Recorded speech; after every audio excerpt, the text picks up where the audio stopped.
Welcome to our podcast, Inspiring Living, with me, Mark Candelaria. I am an architect, blogger, traveler, chef, father, and husband. I'm the founder and now a partner of a fabulous 25-person architecture firm specializing in high-end residential architecture, designing amazing homes across the country. We have hosted tours to Italy, Spain, and now Napa over the last 20 years, and in the course of all this, I have met a lot of interesting people who truly inspire me. Our podcast is about all the opportunities that are right there in front of us to inspiring living. Yes, we will talk about architecture and design, but every week we will venture into all sorts of topics that will inspire you, teach you, and motivate you to inspire living every day. My guests will include a wide gamut of amazing people, from those in the design industry to clients to real estate professionals, chefs, artists, sports figures, and philanthropists, and people who just flat out get it. Sit back and enjoy, and let's have some fun exploring all the opportunities that are there just waiting for us. Please subscribe and get ready to be inspired every week. Okay, as my dad says, here we go. Because Inspiring Living is all about the people and the organizations that inspire us, we are excited to have Monogram Appliances as one of our sponsors. Anytime we do a new kitchen or a kitchen remodel, Monogram Appliances are what we recommend to our client. Their appliances are the definition of luxury, meticulously detailed using the finest materials and an ownership experience that is second to none. This is how Monogram is always thinking ahead and inspiring and elevating the kitchen experience. Because at Monogram, they don't just elevate one thing, they elevate everything.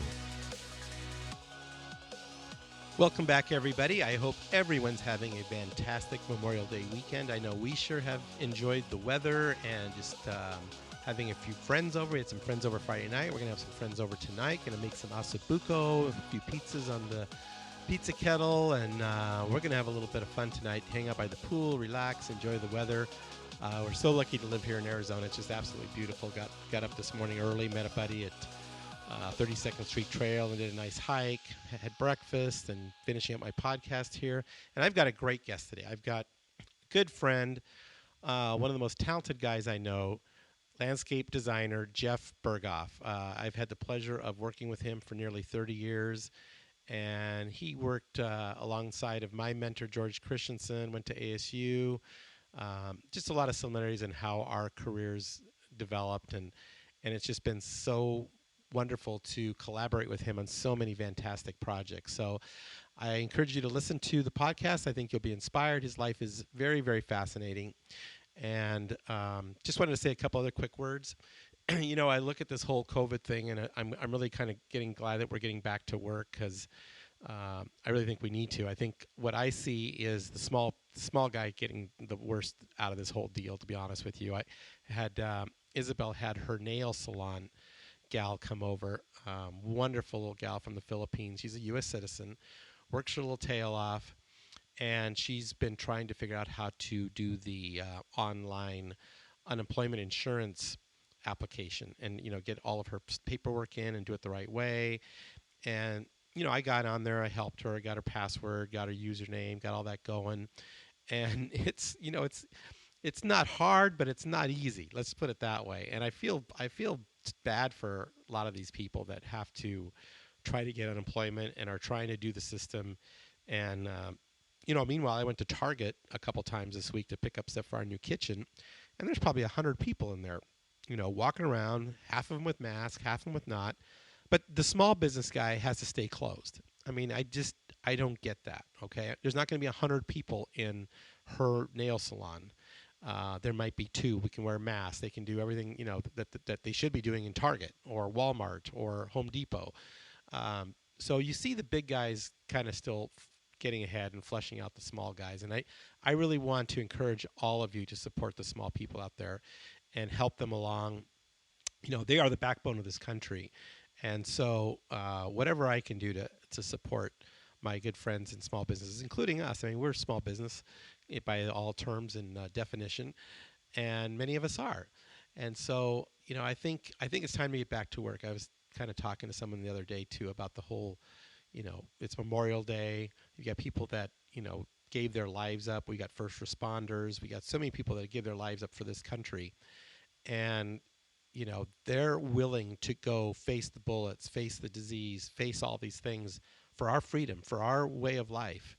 And so I think I think we can do the same. I think we can roll up our sleeves, put our mask on, put our gloves on if we have to, and get back to work. I think we really need to. If you're sick, if you're vulnerable, if you're old, stay home. Stay home. Don't look at the rest of us sick. But let's don't punish the people that need to get out there and need to make a living. Because yesterday was very telling for me to see that young lady, try to keep her business going, keep her job going. And, it's tough. You really get a different sense of this whole thing when you see something like that. So amen to her. And sit back, enjoy my good friend Jeff Berghoff. Here's a guy also that runs, actually, he's got 300 employees. So I don't think he's a small business anymore, but he sure started that way. And it's just amazing to see where he's gone and what he's done to take off. So give him a listen, and I think you'll be inspired. Everybody have a great week, and we'll catch up with you next week. Jeff Berghoff, president of Berghoff Design Group, is regarded as one of the most influential landscape designers in the Southwest. In 1997, he founded Berghoff Design Group, which has grown to over 300-plus employees. Throughout the past 23 years, he has continued to develop classic designs, transforming residential properties into beautiful garden showpieces that have been regularly featured in many popular magazines. In addition to being one of, if not the most premier landscape designers, install, and maintenance firms in the Southwest, Jeff is truly one of my dearest friends. So welcome, Jeff. Thank you, Mark. Thank you for that nice introduction. And it's great to be doing a damn live podcast again instead of over the phone. We're easily sitting 6 feet apart. Yes. Right? It's probably more like 8. Yeah, well, I was at City Hall having a drink with someone last night, and we were a little closer than 6 feet. So I feel totally safe with you. I don't have an old-fashioned in my hand, but I do have some good Fiji water here, so I think I'm in good hands. You're in good hands. Yeah, so your studio is fantastic. Thank you. I always love coming here, and I see they just tore down the whole corner there on the southwest corner of McDowell and Scottsdale Road. Right. This whole area is transforming kind of right as we speak. You can see the trucks over there building and excavating foundations. And we have that corner, and then at 64th and McDowell, the Entrada is completely demoed and is being transformed right now. It's also. crazy. So you bought this during the last downturn, yes, right? Yes. When did you buy this? We're really fortunate. We went into escrow in 2009 and closed in 2010. Amazing. So it's this October will be 10 years. 10 years here already. Mm-hmm. Didn't it go fast? It went very fast, very quickly. Yeah, so it's beautiful. I've never been back in this part of your studio. It's an old car dealership that we tried to repurpose, and so it's been good to us. Yeah, it's been great. With all the trucks and equipment we have and all the employees, we have a lot of parking in the front and then trucks in the back, and then throughout the day it kind of moves. Like right now, you can see most of the employees are moving out of, and the trucks are all coming in. Yeah, so. this was a good time to schedule this because I come sometimes to your parking lot. It's pretty darn full. Yeah. I was pulled in. I go, oh, this is nice. So tell us a little bit about Berghoff Design and your approach and philosophy, because I've enjoyed working with you for 30 plus years, I think now. Yeah. And you've done most of my work, and I think when we I always tell people when we get on the band stage, it's kind of fun to jam with you. Right? That's great. Likewise, Mark. I think you tee me up really well to do some little solos in between. Yeah, exactly. So tell us about your philosophy, your approach, and what's Berghoff Design been all about all these years? I'm just passionate about landscape and landscape design, and I became a design build group because I really wanted to build and to have the control of that process. And at the end of the day, when I'm paying my employees, they listen to me. And I found that was one of the things when I worked at, when I was out of college and I was working for strictly a design firm.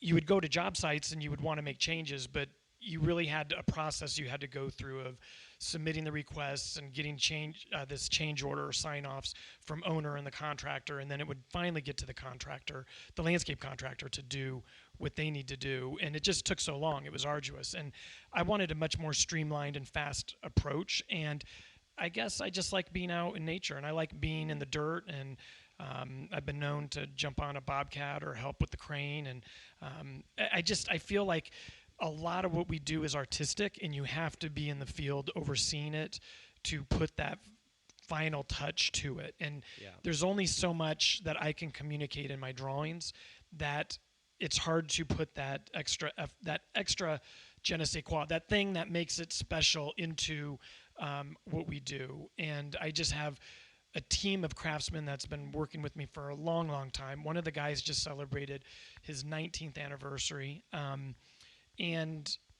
it's a real blessing to be able to have these guys work and learn from them. They learn from me. We work together, and it's truly a team. So no, that's totally.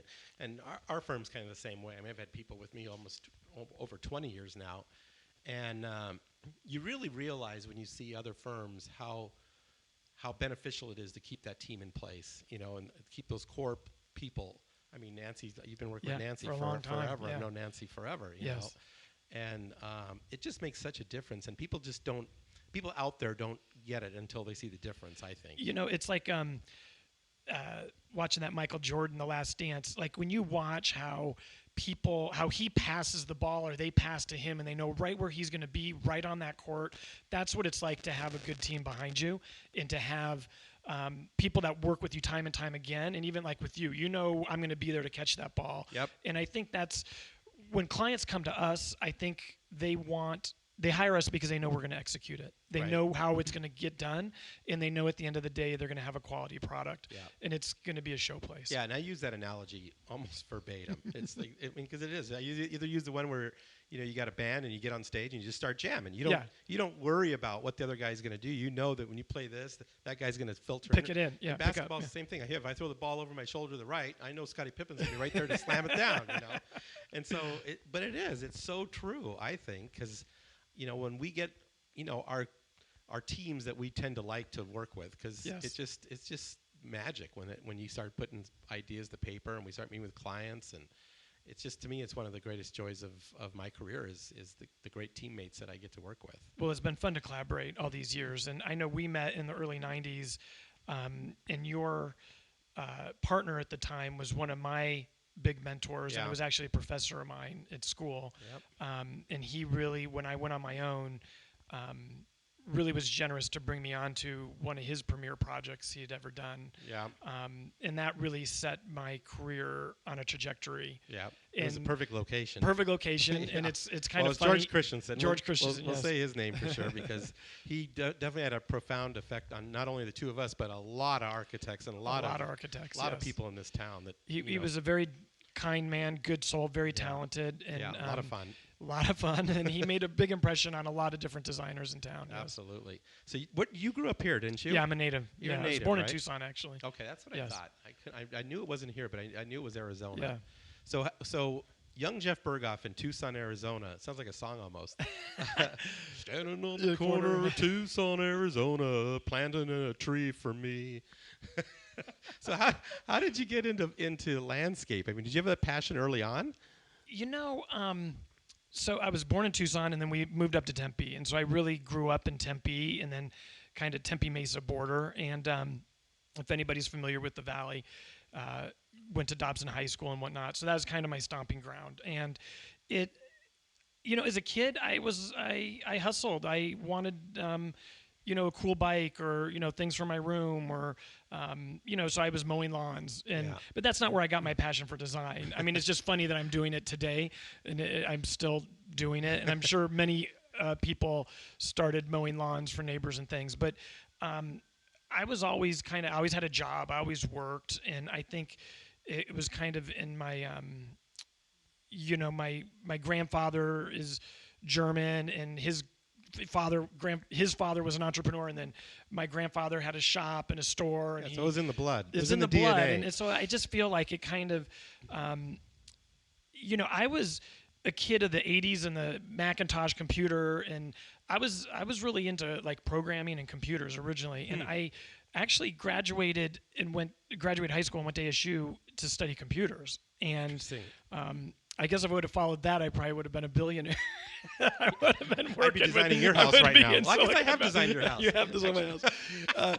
No, it's just funny how I was on spring break one year with some buddies, and we went over to San Diego, and we were going through La Jolla, and at the time, and there still is, it's just this mashup of a lot of interesting architecture styles, and I hadn't been to La Jolla before, and I think my eyes were open to all these unique possibilities of what design could be. Right. And I came back and I told my parents I'm changing majors. I registered to go into pre-architecture, and just totally did a 180 and went into to try to get all my classes for architecture. And so I knew I wanted to be an architect, or I wanted to do something in architecture. And it wasn't until being, I guess I could say, mentored by some professors and other colleagues in the profession that I kind of found my way into landscape design, landscape architecture. And so at the school, at the time, the College of Architecture and Environmental Design, you have to submit your portfolio. And I submitted 2 portfolios and immediately got accepted into landscape. Interesting. And I just think it was an interesting trajectory, and I really discerned that, and I just felt like maybe I could be a bigger fish in a smaller pond, and so I followed that passion. So from ASU, where did you go? I stayed here. I worked for a number of firms in the Valley. Landscape firms, yeah. I did some internships, and then worked for 2 other firms in the Valley, and one of them was a design build firm. Okay. And one of them was a firm that did resorts and golf courses and big master plan communities. Okay. And so I felt like when I went to work for both of these firms, I just was groomed and mentored, and I really was able to learn all different aspects, and it was great to see. One was a design build, and one was strictly it was a multidisciplinary firm. So we had architects, planners, landscape architects, and we would work on golf course clubhouses, the golf courses. We did golf course architecture, and then we did planning and landscape architecture. So it was a really unique firm, and they were doing stuff all around the country. And so it really opened my eyes again, and I felt like that's where I kind of got my graduate degree in design. But and I figured if I could do big things and I could also do small things, I could apply them to anything at all times. Right. Exactly. No, and I was talking about this with Corey, the chef I was just telling you about. You can only learn so much in school. Right. And until you get out in the field and start working with your hands and working with people and dealing with problems, real problems. Exactly. Do you really learn the true craft of what you're doing? Right. Because so much of it is not just design. I mean, how much of what we do has to do with people, negotiations, solving problems? Well, you're a diplomat. All the time, right? A psychologist. It's like a marriage counselor. So I tell people that here's my fee if I'm an architect. Here's my fee if I'm an architect and a marriage counselor. That's right. But it's true, right? I mean, so they funny, don't teach you any of that stuff in school. No, I think it's if you're going to be in the front lines, engaging with the client and I mean, it's one thing to be if you're on the boards or on the computer doing that's doing a the work. Segue from school. Boom, you can do it. You can do it, but I think I think it's a skill you have to learn and you have to develop quickly. And I do think, I'm getting again back to the build side of things. I'm seeing stuff every day, when we have lots of different projects we're doing, and you have to really kind of have this library or catalog in your head, what you can pull from, and then it's your database in your brain. Yeah, you don't need a hard drive floating around to conjure up an image of a job that you did 20 years ago. And you have to be able to do a sketch on the drywall or on a 2x4, whatever is there, so that you can communicate your ideas to someone and have them build it now, today. Yeah. There is no time. Yeah, exactly. Especially right now with what we're dealing with. We got clients that want to move in. Yeah, exactly. They want to get out of their rentals. They want to get into their homes, and they're done with this COVID-19, and it's they want to get into their spacious new home. And so the pressure is just unparalleled right now of what we're under to get done. It's crazy, isn't it? It is crazy. So how many years did you, let's just say, apprentice and learn the craft? I think it was like 7 years. 7 years before I went on my own. And how did you decide to go on your own? It was a really this is an interesting story, and I don't think many people know it. I don't really share it a lot, but there was in the mid to late 90s, or right in 97, there was a little bit of a blip, and I was working at this big multidisciplinary firm, and they were going to have a reduction in force. And I come into work on a Monday, and one by one, people were going in, and then they were coming out of the conference room, packing up their stuff with that look, and they were leaving. And everybody had their eyes were wide, like, what's going on? How what's going down? And then people are getting laid off. Yeah. So I My number didn't get called. But it was enough to wake you up. But it was enough to wake me up. But what happened was that afternoon, more towards the end of the day, I got called in with the partners. And one of the partners who was my mentor and who I worked directly for, he knew I was kind of unhappy at the firm, meaning I had an itching to get back to doing design build. And he was kind of encouraging me. And so I would confide into him, I had been planning, I had been getting things set up, I was getting organized to do this. I just didn't know when I was going to do it. Right. So this is what happened. I go in and I meet with the partners. The partners set me down and they go, hey, we understand you might be going on your own and you might be doing design build. That's great. But this is what we want to propose to you. If you want to stay here and you don't want to go on your own, we want to keep you. We see you as a value asset. But if you think you're going to leave in a month or two, then we don't want to let go of someone else because you're going to leave. Right. So if you leave or you want to leave, just be honest with be honest with us, and we're going to save someone's job. Yeah. Now, like how nice is that? Like I'm firing myself, right? I mean, who wants to fire themselves? And I'm on the spot. You're on the spot. And they're all looking at me. And I don't know why, but I just said, I am leaving. Yeah. I'm planning to go on my own. I don't know what inside me but had that. Your but soul my told soul you spoke. the right thing. Yeah, it just was like it just came out. Yeah, that's good. And they said, we're sorry to lose you, but we are excited for you to do and follow your passion, what you want to do. Your this path. is great. Yep. And so I literally finished the day and got in my car, and I'm driving away, and I'm like, what did I just do? Yeah. What did you do, Berghoff? I remember that day. I remember that feeling. And I was going to have to go home and tell my wife. I had no time. That I was had my to next make question. the Were decision. you married already? I was married, yeah. Yeah, we had been married 2.5 years. Okay. And I'm driving home, and I didn't have a cell phone. I had to go home. Right. And she was home when I got home, and I had to tell her, and she looked at me like I was crazy. But she knew this is what I wanted to do, and she knew this was my trajectory. And I've always been very kind of entrepreneur. I didn't know what an entrepreneur was. Right. But I just knew I wanted to do my own business. Right. And I wanted to sink or swim by my own means. Yeah. And I felt like I had something to say. Yeah. Through my work. You know what I mean? Exactly. And so how old were you at the time? I was 27. 27. That's young to do that. That's kind of. Well, I don't think you know. Well, yeah. At the time, you know what you're doing. At that moment, you're the oldest you've ever been. Yeah. So you're the oldest you've ever been, and you just feel like you want to do it. And what did I have to lose? Right. You know what I mean? Yeah, I mean, my wife was in graduate school, and we were living on student loans, and I started this firm and out of our house in Tempe. So that was my next question. You were working at your house. Yeah.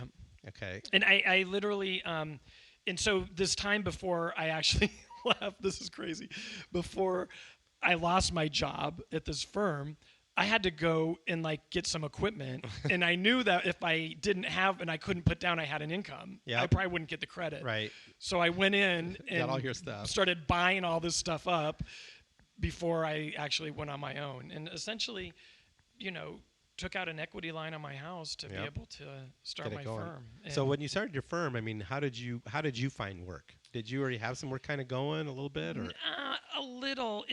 You know what? I reached out to George. Oh, interesting. I reached out to George, and George. I wish I could. You'll have. Yes. Jeff. Yeah, I've got a couple small jobs I can get you on right away. He did, and he's like, "I have an office for you." And this is what was crazy. I meet him in his office, and at that time he was working at a Nancy Kitchell's office off of McDonald. And he had just left our firm. He had just left your firm, CCBG. And I was just leaving at the same time. George and I left about the same time. And he had a big office in there that Nancy had leased him. Yep. And he's like, Jeff, I have this. Nancy has this space. Yeah. And it was literally a hall closet. It was like where you would put the mops and things. I'll tell you. But it had a little skylight and it had a desk. Well, there, you did better than me. Fred Fleet offered me his space on the 4th floor. Oh, come on. But it was 4 floors down in the basement. No. Yeah. So you did way better than me. Yeah. Well, I was at least on ground level. But the best thing was that, and it's so humbling. And when I look back, it's really special. So at the time in this complex that Nancy Kitchell, she had one of the coolest design offices in the Valley. Spot. Nancy Kitchell is iconic, like George. I mean, two people that are just amazing. And so it was Banks Upshaw, Nancy Kitchell, Paula Berg, John Douglas. And like here, there was a little sign out. Yeah. And it was alphabetical. So it was like, it might have said Nancy Kitchell first, but then it was like Berghoff Design Group, Paula Berg, Banks Upshaw. Like it was like, and I'm like, what is my name doing on this marquee? You know, it was this little sign with everybody's name. Yeah, so we're talking about bands. You just went right to the Beatles, right? Just, screw it, man. I'm gonna go play with Ringo and Lennon right out of the gate. It was just, you know, I don't know. It was just like things aligned in a right way. Yeah, sometimes that's what it is. But I think it's because, and I'll say, I don't mean to be a broken record. I hustled. I was always moving, and it's like this. I might not be the best designer, but I will outwork anybody out there. I really will. Yeah. And I just don't know enough not to stop. Yeah. And I think through that, in that book, like Malcolm Gladwell, The Outliers, I just worked way more than anybody else to learn the craft, my craft, probably not quicker or better or anything. I learned how I could adapt to my own talents and apply them in a way to communicate. And soak it up from other people. Everybody else. And I don't just learn from other designers. I learn from other mentors and people in the business world. Well, what about some of our clients? And some of our clients. I mean, let's just talk about Joan Colangelo for a minute. I mean, she's amazing. I learned more doing that job from her. Yeah. Like that was the PhD. Do you know what I mean? Totally. But isn't it true how much you learn just from everybody? Yes. You know, if you're willing to accept it. If you're willing to take it in. And absorb it. It's really, really wonderful. And that's one of the things I love about what we get to do is meet the clients. Yeah. We have some wonderful clients, and their stories are very interesting, but they always have something to offer. And I'm just a person who loves to learn. I look at my desk, look at all these books and magazines. I want to take it in. You know. That's what we do. And we're both hustlers. I mean, we both have worked our fannies off, and we still do. Yes. I mean, I was up at 4 a.m. cranking away, and I know you're the same way. Yeah. It doesn't. If you're going to try to stay relevant and you want to be an industry leader, you can't rest. No. And I think that's the thing I would tell a lot of younger me's out there who want to do it. I think it looks glamorous or easy. Like if someone was to walk through here and see everything and the equipment and the trucks and the people and see the jobs that we've been blessed to work on, I think they would say, this must just come easy. It doesn't come easy. It's just a lot of hard work. I have a lot of gray hairs. And hey, at least you still have hair. I flipped it around now. I'm just growing it down here. That's so funny. Yeah. But no, I think one of the things too that I'm always impressed with your company is not only a great design, but like you said earlier, it's you do the full thing from design to install to your maintenance.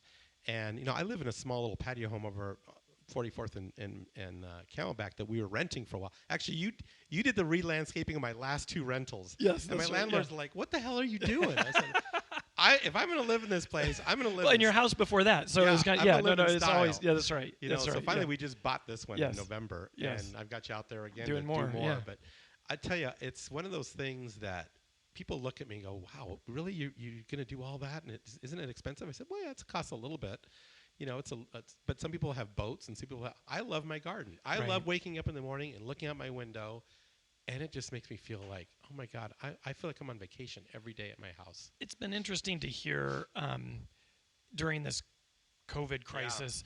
I would get texts from clients, and we had a wonderful spring here in Arizona, and people would send me their photos. Look at these flowers, Jeff. Look at this. I'm enjoying my garden. People finally stopped and smelled the roses. They stopped, and they had to. It was really wonderful that these clients could really kind of enjoy what we've created for them, the homes and the gardens, both. And I think there's a lot of value in having here, especially how we could live outdoors for so long out of the season. So nice to have these spaces and to have beautiful grounds, or even a small space that's done well. It's always nice. So in terms of gardens and style, do you have a favorite style? I mean, you and I both get kind of pigeonholed into the mega mansions, European influence, blah blah blah blah. Right. But we've both done contemporary work and minimalistic or Zen, and so is there one that you prefer, or do you like everything? I like the challenge of them all. Yeah. I think my design, my sensibility is probably more a modern twist sensibility. Yeah. Or a tailored look. Yeah. Not cluttered. Right. Usually our designs are not in any design style. It's more, I would say, clean and tailored and fresh, not to be busy for busy's sake. And Right. and it doesn't. We don't have a lot of clutter or things. So yeah, I don't think I have a style. I like the challenge of working in different styles. And Yep. I've always said this, I work at the pleasure of my clients. And so if my clients want to create whatever their dream home is, we will research it or do it, or we have ideas as how to make that come to fruition. Right, exactly. So one of the things I love about working with you, and I use the words "with you" as for added emphasis, in that when we work together, we work real collaboratively. I kind of venture into the garden. Yes. You come into the kitchen or the living room and say, well, Mark, why don't you move that pantry over here? Yeah. You know, and like the clients will look at me and go, what's the landscape dude kind of coming into the house for? But we love it. We let each other just kind of move around. Yeah. I think, and you know, I owe that to you because you've always been so generous and welcoming of my ideas. I was talking to an interior designer just recently, and she just laughs because there's definitely in the design world kind of a pecking order, obviously. It's kind of like the architect is the rock star, and then you have supporting rock star interior designer, and then the landscape guy, if you're lucky to have one on a job, you know, because a lot of clients, I don't know if they even feel that there's a value there. But if you are, you're kind of like the guy that is like the groupie, or you carry the instruments out and you tune them. The gaffer. You're really not like, you set things up. You're really not part of the band, but you're kind of part of the crew. But it's funny because this interior designer made a joke like, yeah, you have no issue just telling us, move the bathroom here, do this like this, put this. I think what happens is I really try to live in these clients' homes. Yeah. And you've built 2 homes for me, or you designed 2 homes for me. Yep. I'm passionate about architecture. I see lots of homes. We have a lot of projects going at any one time. And so I see things, I'm walking stuff. And I think I've been fortunate to just, like I said, I have this library of things in my head, and you start to learn relationships. You start to think about how people live. And so on every project, I pretend I'm the client. Yeah, I'm living in this space. I live in all the scenarios. I live in all that. Yes, that they're going to live in. And then I try to, if I can, make these suggestions and say, what if we did this? What if we did that? Yep. And usually it has, a relationship to the exterior, or that butler's pantry could open up to a barbecue, and then you have the pass through, or you can have a connection or whatever. Yep. But it all usually is. I see it that the clients are spending. I don't care what their wherewithal is. They've worked hard, and they're going to spend, and they entrust this design team. Yep. If I see something that I think, I don't want to say is a mistake or could be that much better because it's all on paper. Yep. Why don't I make a suggestion? We've got the repertoire. We have the repertoire. That's between right. you and I, we've got thousands of homes. Yeah, thousands of homes. And I think people now, when they come to me, they know they're getting it all. Right. Like, it's not just like you're just the landscape guy to do the exterior. You're going to make suggestions on everything. Yeah. And so I'm receptive to that. Are all architects as receptive as I am? I was wondering about that. No, Mark, and that's how I said you're the one who has given me the confidence to even venture into that. But no, some architects are not as collaboratory. They don't want the feedback, and it's kind of like, this is my sandbox. Yeah, exactly. You just shrub it up and be on your way. Yeah, and it's the same for me. And I feel those clients maybe don't get the best of what we can bring because we're kind of being handcuffed, and I'm never going to say that. I'm a team player. I joke too, like we're Switzerland. We're never going to be the guy to crash the party start World War to II. start. Yeah, we're very diplomatic, and we know our place, and we're going to but I think if someone really wants the true Jeff Berghoff, and they want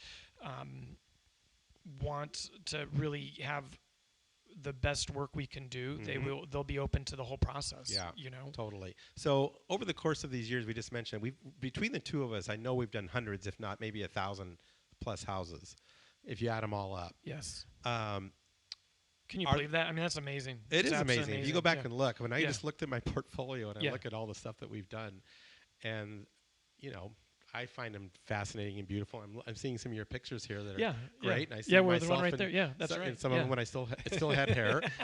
So we've been at it a long time. Now, we got some great projects on the boards right now that you and I are doing. We got a fantastic project that I just you just received accolades this morning from the client on how beautiful your drawings were for yes, house nice we're doing in North Carolina. Yes. We've got a great one in Salt Lake City we're doing. So we're not just doing work here in Arizona. We're doing stuff all over the country. And I know you did some stuff at the Camus Winery, if I can talk about that. And I visited that, and that is fantastic. Yeah, we're still like Keith is out there right now today. Oh, is he? He's out there with the I know Mr. Wagner was here in town, I think, over the weekend because he was and with then Tarbell. they flew out. Yeah, they flew perfect. out. Yeah. So I love the fact that we get to work in these different environments with different materials, different scenery, different climates.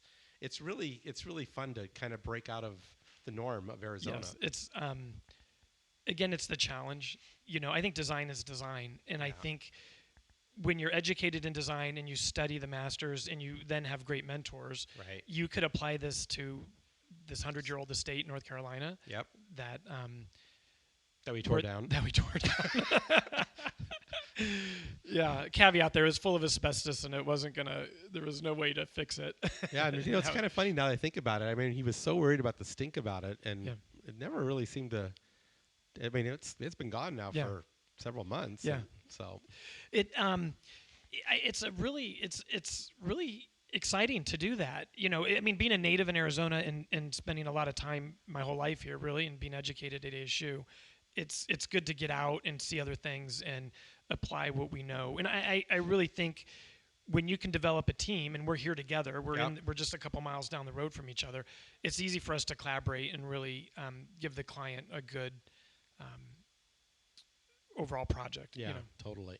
So another thing that I have really admired about you, I love your artisticness, if that's a word.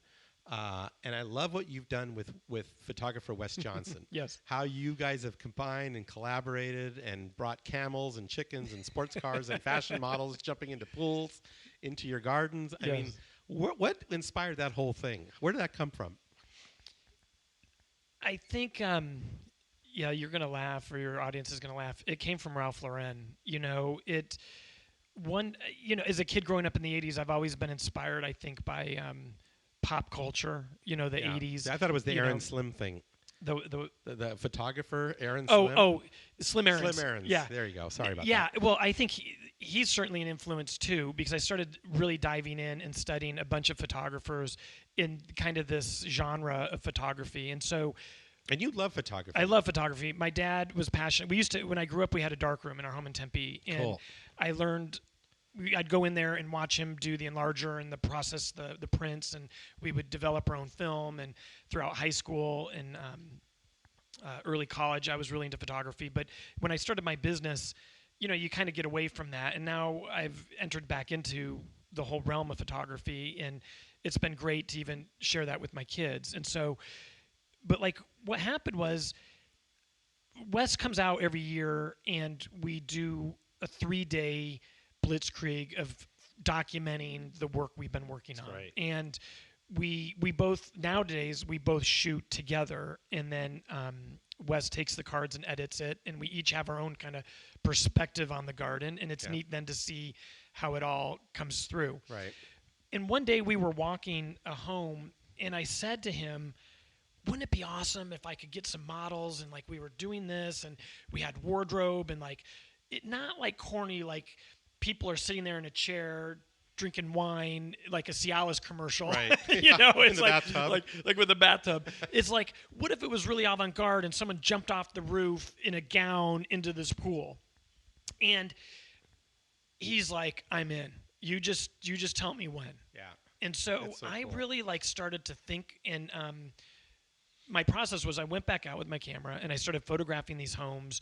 And then I would bring it back and print out, and I'd sketch on them, these scenarios.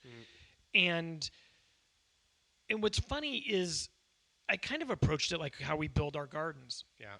That there's kind of a sequence to things, and it's just applying what we do in our gardens and applying it to, we need a setup for a shot, we need the lighting, we need the wardrobe, we need the models, we have a call time, we have things, how do you, and it's just putting all those pieces into motion, into this art of photography. Yep. And I wanted to do some ads that would stop people in their tracks when they open the magazines, and they would be curious. Right.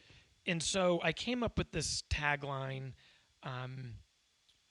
What you do in your gardens is your business. Wait. No, I can't even. Oh my gosh, why can't I even think of my tagline? I'm on the spot here.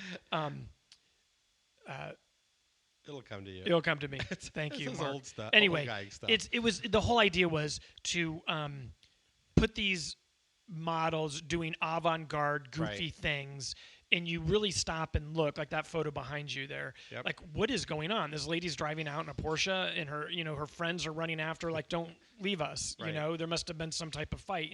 But yet you see the garden, you see the backdrop, you see the driveway and the trees and all the house in the background. And but if it was without those elements, it would just be a still photo. It'd just be a still photo, no life. And I mean, the garden's beautiful, but all of a sudden now you've added a story. To it. Yeah. So I've created. So we built the garden, we designed it, we built it, and then I'm putting my art into it. Right. And so it's like multi-layers of what's happening, because if another photographer did the same kind of style, they probably didn't build the home and garden that they're doing it in. Yeah, that's true. That's great. So sorry. Building beautiful gardens is our business. What you do in them is yours. There and so you go. that's kind of the tagline. Sorry. I love that. So yeah, it's just kind of like, have at it. Yeah. And it's funny because sometimes when we're designing, like I said, I live these homes, I start to think about, oh my gosh, wouldn't this be great to have a party here? And what would that party look like? And how, so you start to dream these crazy scenarios. And I think there's no way, I could afford to live in these homes or have my client's lifestyle, but I certainly can imagine. Dream it. Yeah. You and I do that. I mean, I can think of so many meetings where the meetings ended, the clients walked away, and we're either having a glass of wine or a nice bourbon or something, and we're sitting there kind of dreaming about, can you imagine if they did that and what this would be like? And you and I just start going down these rabbit holes sometimes. But, what comes out of that, I think, is sometimes very magical, Yes. And the client's like, where did you guys come up with? Well, let us tell the story, But that's what I loved about working. What I love about working with you is it's not just work. It's very creative. It's very imaginative. It's beyond work. Oh, thank you, Mark. Thank you. You know what I mean? Hey, we try. We try. No, we try hard. So you mentioned the whole COVID-19 thing right now. And one thing I wanted to find out from you, have you had more people ask you about creating gardens and gardening? Has there been a spike in interest in gardening? Yes. Have you seen it? Yes. It's funny. Yes, they want to grow their own food. Yeah. We had a client the other day email us and asking, we did their garden a couple years ago, and they're like, we want to do some garden beds. Where would you recommend them, and could we get going right away? So, which has been a real blessing, because it's scary out there right now. Yeah. And we're not out of the woods yet. I mean, we're not out of the woods, and back to work order, but that's right. And it's for a long time we didn't even know if we were essential and what was going to happen. And by the grace of God, our governor allowed landscape companies to stay in business and do what they needed to do, and construction was an essential service. But there was a couple weeks where he was kind of not making announcements, and all these other states were coming out saying construction shut down, and it was very scary. I bet. And my team was looking to me and my business partner about how what are we doing, and so it's good that there is a resurgence, I guess, and like I said, we hustle, and clients, if they want something, we're going to get on it right away. I'm seeing a lot of people wanting to move here. I don't know if you're seeing that. Well, we were just talking about a client who tried to buy another client's house that just finished because they love it, and they're moving from California. That's all. I think we're going to see a lot of that. There's definitely interest. So how's it affected your business? Are you with your workers and your teams out in the field and construction? I mean, are there certain things that you have to do now? Yeah, right away we implemented masks. The closest time our guys are together is when they're in their trucks driving to the jobs, and so masks and gloves, sanitizers in the trucks. But when they're on the job site, they're spread out. Yeah. You can't swing a pick or a lawnmower, with someone next to you. Your buddy's arm around you. you. You got you have to be spread out. So it's the only time is really in the trucks. And we staggered our team. Instead of coming in all at once, we staggered the group. So we had less people coming in all at once to go out. And in the office here, we just came back, but we've all been working from home and rotating in and out. And but yeah, it was. There was probably a good month or so where it was really hit or miss, and we got a lot of builders calling saying projects were put on hold, and some emails from clients, and but recently things have now those were maybe replaced with other things, and then some of those jobs are now back on. Yeah. Because I think people are seeing like they can live their life. I think so. But I think there was a time there people weren't quite sure how. Yeah, we were all going to die. We were all going to die. Yeah. Yes. Well, we're still here, thank God. Amen. So one of the things I wanted to know too. I mean, you mentioned the hustle and how this all didn't happen just miraculously and easily, right? There have been challenges in your life. Definitely. Right? Yes. And how do you face your challenges? I mean, what are things? I mean, there's things when things come up. I mean, what do you do to kind of motivate yourself and motivate others? What have you found that works for you? I would say I'm a very, I guess, spiritual person. Yep. I guess, and I think I lean on my faith a lot, and that has gotten me through a lot of hard times. Right. And we all have them, don't we? We all have them, and we see it with the rich people too. Yes. Our clients.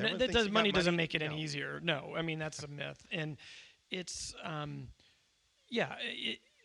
it's interesting.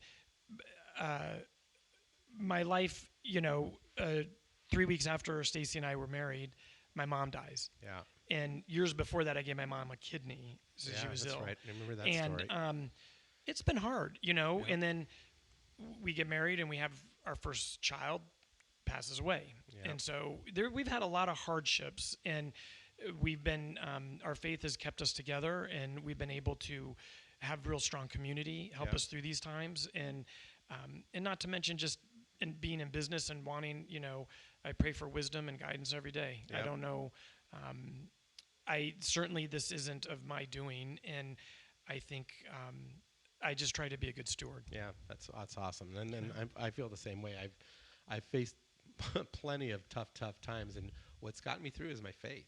Just saying, God, it's in your hands, baby. Do it. Do your magic. I'm here.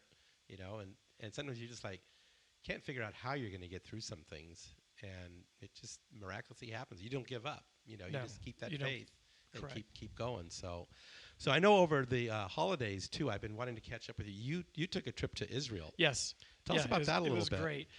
So we love taking trips. My family loves traveling. Is that one of your things that inspires you is traveling? Yes, for sure. And I know you've been trying to get me on your trips for years. We'll get you there. We'll do that.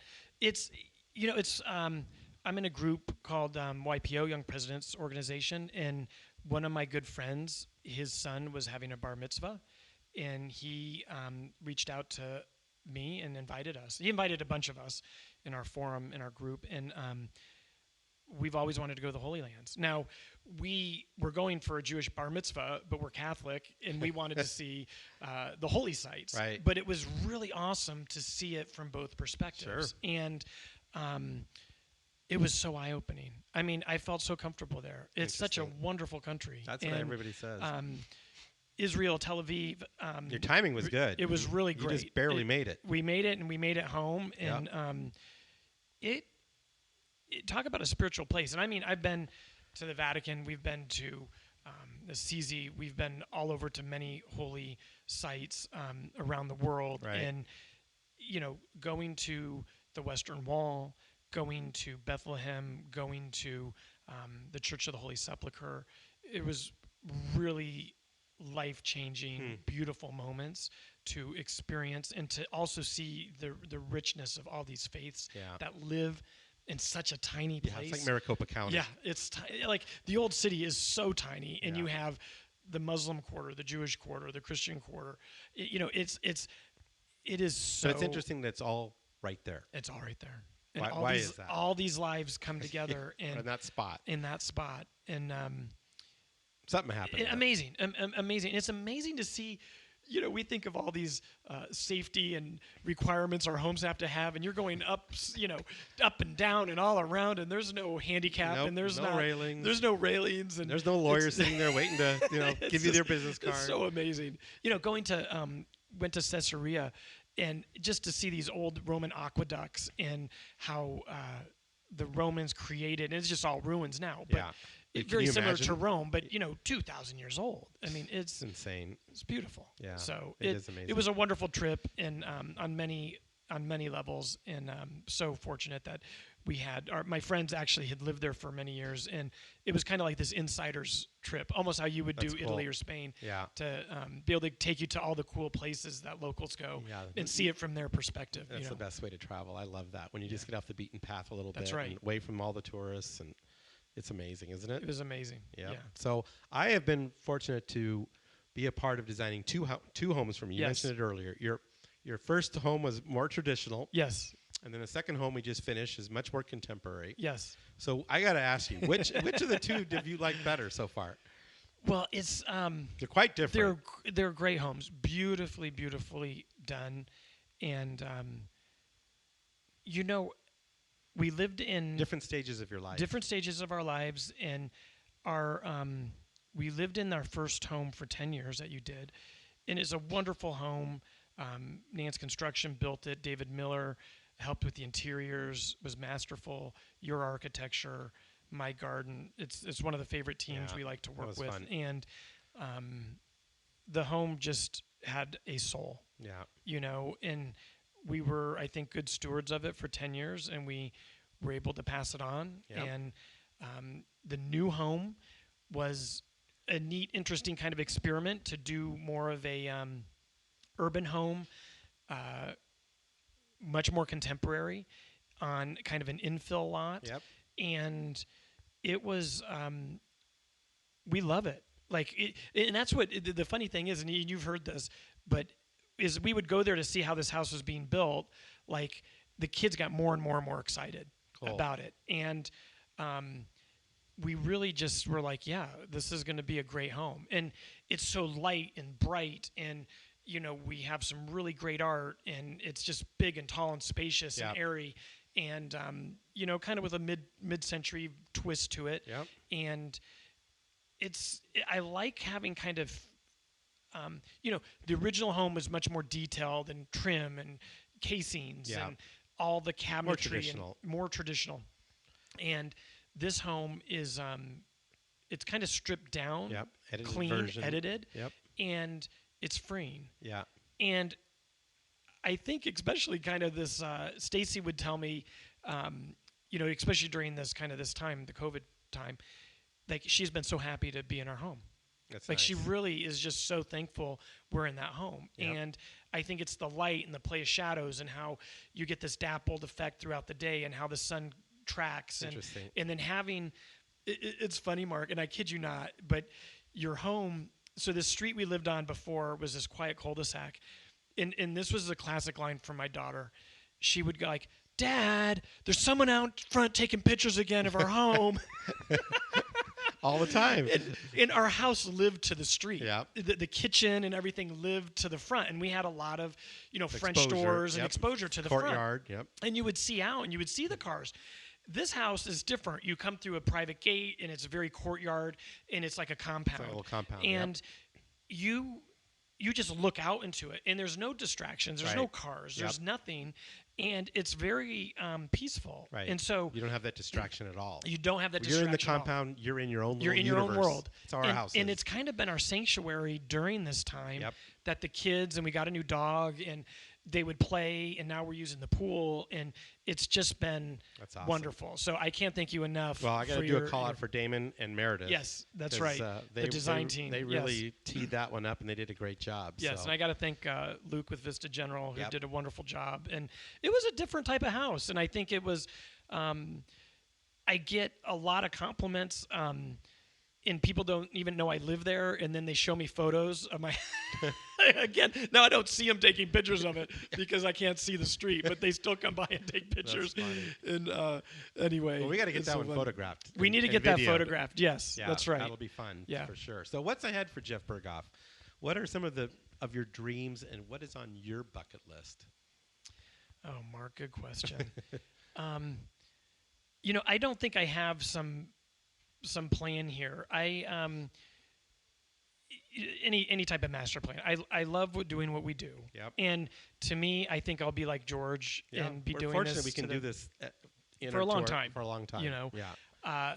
I think it keeps you sharp. I want to stay as current and relevant and ahead of what we do. You know, it's, you know, when people come here and I bring clients through, I brought a builder through the other day who had seen a bunch of our work, and he's kind of like, what's Berghoff's secret sauce?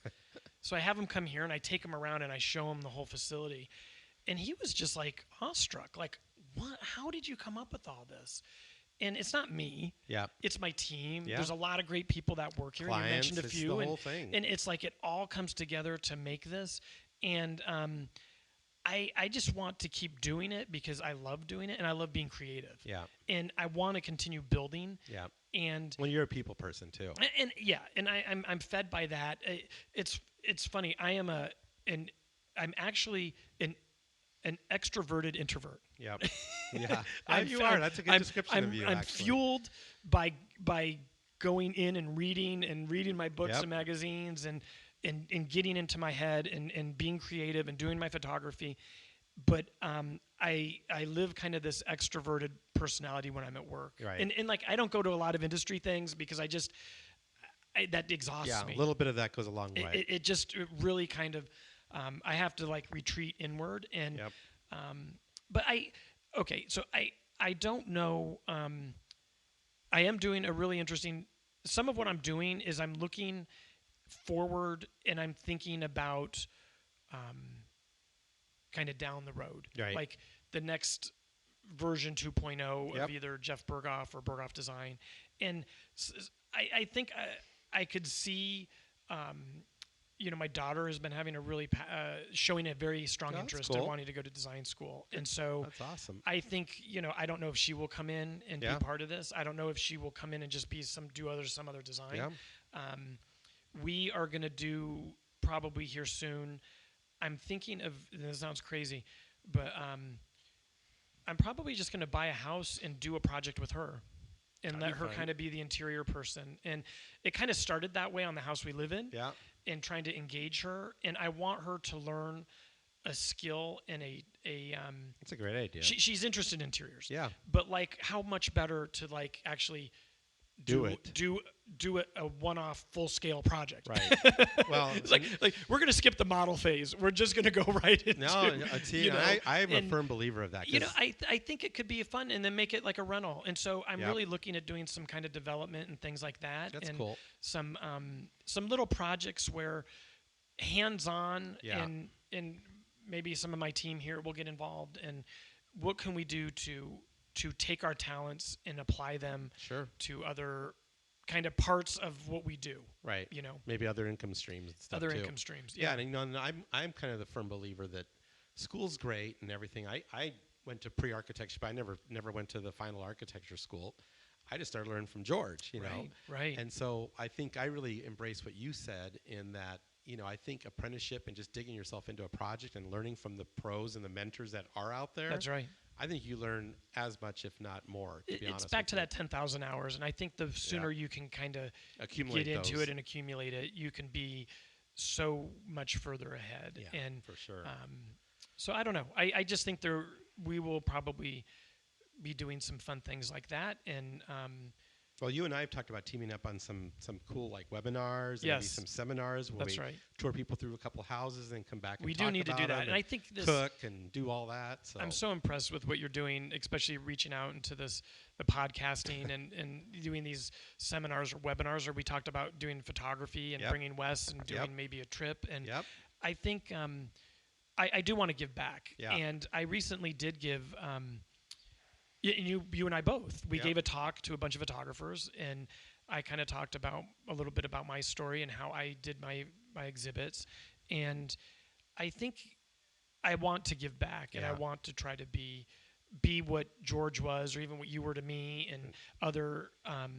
When I think of like Reed Kroloff, Bruce Kimball, some of these great. You know, people that had such Gage an effect Davis, on all of us. John Suarez, Marcus Bollinger. Like I had some great Wendell Pickett. I had some really great mentors that helped me over the years. That I hope they're proud of what we've been able, what they've instilled in me, and Right. hopefully they look at it and go, "You were a good protege." Well, I have a feeling George is looking down at us right now with a scotch in his hand. There's two good guys right there. Two good guys. Right? So how do we find you, Jeff? How do we find you on social media, website? Berghoffdesign.com, and I think on Instagram is just Berghoff Design on Instagram. And your Instagram's good. You guys have been doing a good job of that. We're trying. Yeah. I'm not drawn. I mean, it's not like comes instinctively to do that. Yep. And we have some people here who are really, really talented, and so we're trying to really stay current. Like, you're the master. I mean, we tag you guys all the time, so you're getting at least enough from what we're tagging you on. I think it's interesting when you spend. This is interesting because everybody before would want your business card, or they would want like a portfolio or something you would bring or you would leave or something as like to give them. Yeah. People don't even really ask for it at all. Then it went into like, do you have a web page? What's Right. your website? And it's been interesting to see this transition. Yeah. And now being in meetings and we'll be talking about something and someone will pick up their phone. They don't Google it. They go Right. right to Instagram. Right. Yep. Look at your page. And look at your page or look at someone else's page or look at some vendor's page or window supply, whatever it is. It's so powerful, the social media. Yeah. It's Well, then Pinterest and House and yes. seeing your images popping up there all the time. It's crazy. It's awesome. It's really wild to see where it's all gone. Yeah, and where it's going to go. It's been a fun ride. We've really enjoyed it, and But you and I have a lot of great projects in the future, right? There's a lot of great ones, and the clients who pick us going forward are going to be so awarded with what we can do. I mean, I'm sounding like an ad, but hell with it. I know what we can do. It's just like I can't wait to do it. I know it'll be interesting to see as we go through this. So I was having a discussion, and I think I was telling someone, like back in, I believe, the late 1800s or early 1900s, you would hear things like solariums. Right. Like people didn't have solariums. Yeah. Like, where did the solariums go? Well, solariums, people went to get sunlight because they thought they would cure their colds or their flu or their ailments. Yep. And now, we're getting into so many, like one of the homes we're doing right now, they have a salt room, like a salt sauna. Interesting. And it's like you breathe that and you, and all these wellness things. I think COVID-19 is going to change how, I think people now are looking at like, these open floor plans are great, but when your kids are home and everybody's on top and they're all on their own device or Zooming meetings, you can't all be in the same room. No, you can't hear anybody. You can't hear anybody. And so what's going to come out and what's going to be this next thing, like the solariums were? Well, the other thing we're doing the solariums? Is the mudroom is changing. We're adding sterilization units. You can put your phone, your keys, and all that, drop it all in. Get your shoes. You can receive everything and put it in compartments so you can de-germ it. And with the Amazon or the UPS guy, like how are we going to do boxes or parts where people come? They don't even have to come in. Yep. It's like some type of locker that's attached to your house. That's going to be something. That's coming. And I think people are probably like, I was telling someone, I wish I had a theater room. Right. Because I would love, one of the things I miss during this whole time is to be in a dark, cold room eating popcorn and watching a movie, a proper movie on a big screen. You know what I mean? Without other people around. Without other people, and still have that experience, but not. And that was kind of a big thing for a while, but then people got rid of theater rooms. Yeah, that's interesting. But I think like it might come back. It might come back because you can't go to the theater. I don't think people are going to be going for. I'm not going. I don't want to go. I mean, but we've really enjoyed, and I kid you not. So we've been in our house now a year, Mark. Yep. But people are saying like restaurants are going to be opening, and I love and look, I'm a foodie like you're a foodie. You know what I mean? And I want to support, but how I support right now is I'm doing a lot of takeout. Yep. And it is so awesome. Some of these chefs are doing these great meals, and you bring them home, and you have love it at home. the wine pairing at home, and I'm sitting in this beautiful home you designed for us, and I'm in my garden, and it's like I could not be happier. That's my how family I am. couldn't be happier. I'm the same way. And it's been so wonderful that I don't think I'm really wanting to go back out for a while. I'm just going to keep doing. We're going to keep doing what we're doing and just enjoying. Yep. And I told Tarbell, I said, you got to keep this takeout thing going and take it to the next level because it's awesome. Yeah. It is awesome, and it's pretty wonderful. And I think people have a new appreciation for Like everything. we've created these homes and we envision, like we've been talking about, and now Right. people have actually had the time and they've been forced to live in To their stop homes. and to live stop in it. Yeah. and live in it. And Yeah. a lot of our clients are just always on the go. They're just moving. They're moving. Through life Yeah, so they're fast. here, they're there, they're Yeah. going here, and they're just they live in the sky. I have a Yeah. client who says, "I live in the air." Yep. You know, and like you do these beautiful homes, but you're never Never there to here. appreciate You're it. never here. Now Just they're here. go sit in the garden. Go sit in the garden. And enjoy Yeah. it.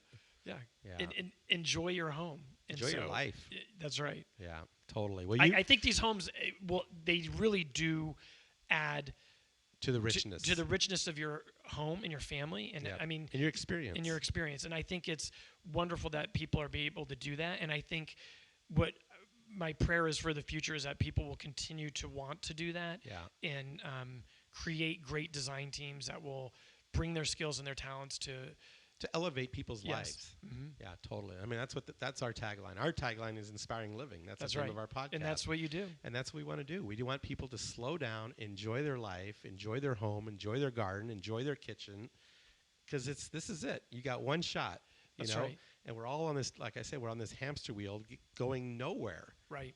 It's like slow down, enjoy what you've created. I almost don't want it to go back to normal. I'm kind of the same way. You know, it's been very nice to Yeah. just have a breather Yeah. and take this time with family and just We might never get it again. it could be. You know? It's going to be different. Yeah. How we work is going to be different. Yep. How we design But homes there will be different. could be good things. I think so. I mean, I think it's And all especially for Arizona- what we make it. Especially for Arizona. And I think Yeah. the density of where some of these cities are, like on the coasts, either coast. Yep. I think people, Arizona's not a bad place to be. No, it's a pretty nice place. It's a nice place. For most of the year, you have great weather and great indoor-outdoor. Yep. And 100 great schools 100 and- degrees doesn't sound that bad anymore. no, it kills off the COVID. Well, thanks, baby. This was a lot of fun. It's Thank you, always Mark. a pleasure to spend time with you. I'm humbled, and thank you very much for having me be part of your show. And it's so exciting, and it's really an honor. Thank you. Great job. Thank you very much. I want to say a big thank you to my good friends at Stockett Tile and Granite Company, where your project is our priority. The Stockett team, along with so many others, are wrapping up the final details on our demonstration kitchen at our new expansion of our Candelaria design offices. We've started our online video cooking classes, and our kitchen is amazing. I have had the pleasure of working with the Stockett team for nearly 40 years on some amazing projects, and trust me, they are the epitome of excellence when it comes to tile, marble, and granite. Work bar none. Their skill and customer service is impeccable, and the bottom line is they are just good people. I have traveled with, dined with, and just had good times, both personally and professionally, with Dave Stockett and his lovely wife, Becky, and they are the best. When it comes to your next kitchen, make sure Stockett Tile and Granite is a part of your team. Thanks for listening. We hope you enjoyed our podcast. We encourage you to write a review, screenshot it, and share it with your friends. Please instant message it to me and follow us on Instagram and Facebook. We thank you for listening, and we look forward to sharing more insights to inspiring living next week.